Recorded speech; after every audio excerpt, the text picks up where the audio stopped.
Mwanzilishi wa upinzani amezimika huku kifo chake kikifunua mgogoro wa msingi wa siasa za Tanzania. Hujambo na karibu kwa taarifa zetu za Kenyascope, na ikiwa ni siku yako ya kwanza hapa, tafadhali kumbuka kusubscribe. Kifo cha Edwin Mtei, mwanzilishi wa mwenyekiti wa chama wa kwanza wa chama cha Demokrasia na Maendeleo, kimetokea katika wakati ambao Tanzania inakabiliwa na mgandamizo mkubwa wa kisiasa, ukimya wa kulazimishwa na hofu inayotanda katika anga ya demokrasia ya vyama vingi. Alifariki usiku wa kuamkia siku ya Jumanne nyumbani kwake Tengeru mkoani Arusha, wakati chama alichokianzisha kinaadhimisha miaka 33 tangu kisajiliwe rasmi Januari tarehe 21 mwaka 1993. Huu si msiba wa mtu mmoja au chama kimoja, ni kifo kinachofichua kwa ukali pengo kati ya historia ya mageuzi na uhalisia wa sasa wa dola inayozidi kujifunga dhidi ya upinzani na uwajibikaji wa kisiasa. Tangazo la kifo chake limeambatana na siku 7 za maombolezo zilizoamrishwa na Chadema, huku bendera zikizushwa nusu mlingoti. Lakini nje ya alama hizo za heshima, ukweli mchungu unabaki kuwa Tanzania inaomboleza mmoja wa wachache waliothubutu kuvunja ukimya wa chama kimoja na kuweka msingi wa siasa mbadala katika mazingira ya dola iliyozaliwa kwenye falsafa ya udhibiti na utii. Kifo cha Mtei kinakuja wakati upinzani unakabiliwa na kukamatwa kwa viongozi, kufungiwa kwa mikutano ya hadhara na kuwekewa masharti kandamizi ambayo kidogo yalikuwa kwa viongozi. Kufungiwa mikutano ya hadhara, kuwekewa masharti kandamizi ya kisheria na matumizi ya vyombo vya dola kama zana za kisiasa. Mtei hakuwa mwanasheria ama mwanasiasa wa kawaida aliyezaliwa nje ya mfumo. Alikuwa zao la mfumo wenyewe.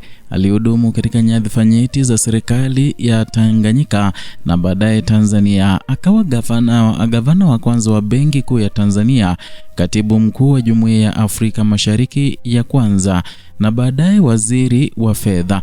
Nafasi hizi zilimweka katikati ya maamuzi ya kiuchumi ya kisiasa ya taifa achanga lililokuwa linatafuta mwelekeo wake baada ya uhuru. Uzoefu ulimpa ufahamu wa ndani na nguvu na udhaifu wa dola, na baadaye ukamgeuza kuwa mkosoaji wa wazi wa mfumo aliowahi kuutumikia. Historia yake ya elimu inaonyesha safari ya maandalizi ya kiakili iliyoanza Marangu, Old Moshi, Tabora na baadaye Makerere, chuo kilichozalisha wasomi wengi waliokuja kuunda siasa za Afrika Mashariki. Aliposoma sayansi ya siasa, historia na jiografia, hakujifunza tu nadharia, alijifunza mienendo ya dola, mamlaka na uhusiano kati ya uchumi na uhuru wa raia. Maarifa haya yalionekana wazi katika msimamo wake wa kiitikadi uliopinga ujamaa wa chama tawala, wakiona sera hizo zikizalisha utegemezi wa dola, kudhoofisha uwajibikaji na kuzima ubunifu wa kiuchumi. Tukio la mwaka 1978 alipoondoka katika wadhifa wa waziri wa fedha wakati utawala wa Julius Nyerere inaendelea kuwa sehemu kubwa ya simulizi yake. Na katika enzi ya chama kimoja, kuondoka kwake kulielezwa kama adhabu ya kuonekana kuwa karibu na taasisi za kifedha na kimataifa kama IMF na Benki ya Dunia. Baadaye katika wasifu wake From Godhead to Governor, alieleza kuwa alijiuzulu mwenyewe. Haijalishi tafsiri ipi inachukuliwa, tukio hilo inaonyesha mgongano wa kimfumo kati ya sera za kiitikadi na uhalisia wa uchumi, mgongano ambao hadi leo bado unaathiri maamuzi ya kisera nchini Tanzania. Kuanzishwa kwa Chadema kulikuwa matokeo ya moja kwa moja ya kurejeshwa kwa mfumo wa vyama vingi mapema miaka 1990 chini ya shinikizo la ndani na la kimataifa. Baada ya vita baridi, Mtei na wenzake waliunda chama hicho kama mbadala wa wazi dhidi ya CCM, wakijaribu kuvunja urithi wa chama kimoja uliokuwa umejikita katika taasisi za dola, jeshi na uchumi wa fikra za wananchi. Awali chama kilijitambulisha kwa misimamo ya mrengo wa kulia, kikisisitiza uchumi wa soko, uwazi wa kifedha na kupunguza ukubwa wa dola. Baadaye mabadiliko ya ndani yalikiweka katika msimamo wa kati kulia yakionyesha mvutano wa kudumu kati ya itikadi na pragmatism ya kisiasa. Katika muktadha wa sasa, mchango wa Mtei unaonekana kuwa mkubwa zaidi kwa sababu ya mwelekeo wa Tanzania katika muungano ama muongo mmoja uliopita. Tangu awamu ya 5 kumekuwa na kuimarika kwa sheria kandamizi kama marekebisho ya sheria ya vyama vya siasa, matumizi mapana ya sheria za mtandao na kuhalalishwa kwa nguvu za dola dhidi ya mikutano ya upinzani.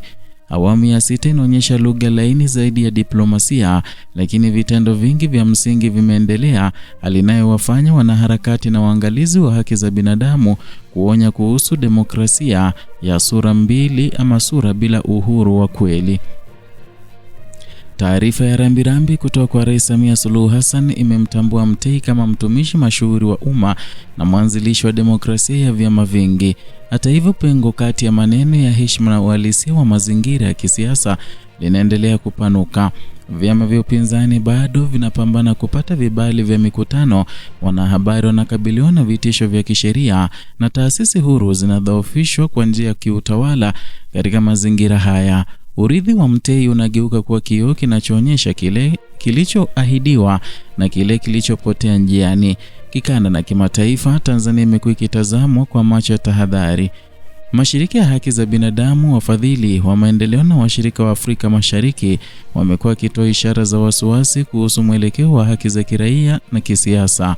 Jumuiya ya Afrika Mashariki, ambao Mtei aliwahi kutumikia kama katibu mkuu, imejengwa juu ya misingi ya ushirikiano na utawala wa sheria, lakini nchi wanachama mara nyingi hushindwa kuhimiza uwajibikaji wa wenzao kwa hofu ya kuvuruga umoja wa siasa.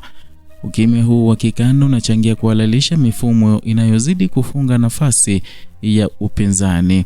Kwa Chadema yenyewe, kifo cha mwanzilishi wake kinakuja wakati chama kinakabiliwa na changamoto za ndani na nje. Mivutano ya uongozi, shinikizo la kisheria na mazingira magumu ya kufanya siasa vimepunguza uwezo wa chama kuunganisha nguvu za wananchi kwa kiwango kilichotarajiwa.